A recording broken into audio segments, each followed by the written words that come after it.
Bucha के पास ये रूस के टैंकों का एक तरह से कब्रगाह है। चाहे ये T-72 टैंक जो मेरे बगल में है या फिर ये इन्फेंट्री कॉम्बैट व्हीकल BMP-2, एक नहीं दो नहीं, इस तरह के कम से कम यहाँ पर 10 टैंक और बख्तरबंद गाड़ियाँ पूरी तरह से ध्वस्त पड़े हैं।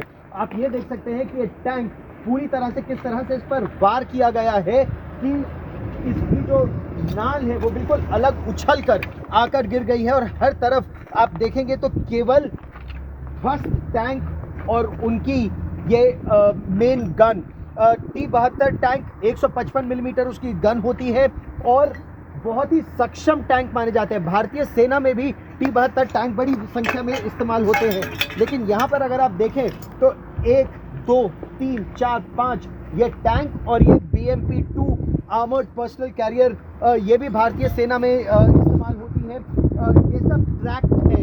ऐसी कुछ आगे पहियों की भी BMP-2 या इन्फेंट्री कॉम्बैट व्हीकल है, व्हील्ड आर्मर्ड पर्सनल कैरियर्स, लेकिन वो भी पूरी तरह से ध्वस्त हो चुके हैं। इन पे अगर आप ध्यान से देखें तो ये V का निशान भी बना है और V का निशान जिन गाड़ियों में होता है यहाँ पर बहुत क्लियरली ये रूस की सेना की गाड़ियाँ और टैंक हैं।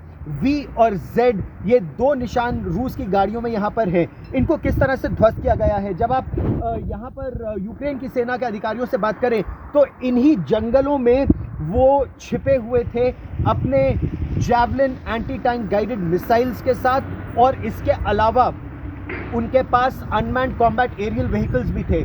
तो दूर से रूस की गाड़ियों को आते उन्होंने देखा और एक तरह से उनको ट्रैप किया, उनको एक किलिंग फील्ड के अंदर लिया ना। वो इसके बाद एक दोनों तरफ चौड़ी सड़कें थी और यहाँ पर आके ये रास्ता संकरा हो जाता है, और जैसे ही संकरे रास्ते में रूस की गाड़ियाँ आई तो दोनों तरफ से उन पर वार किया।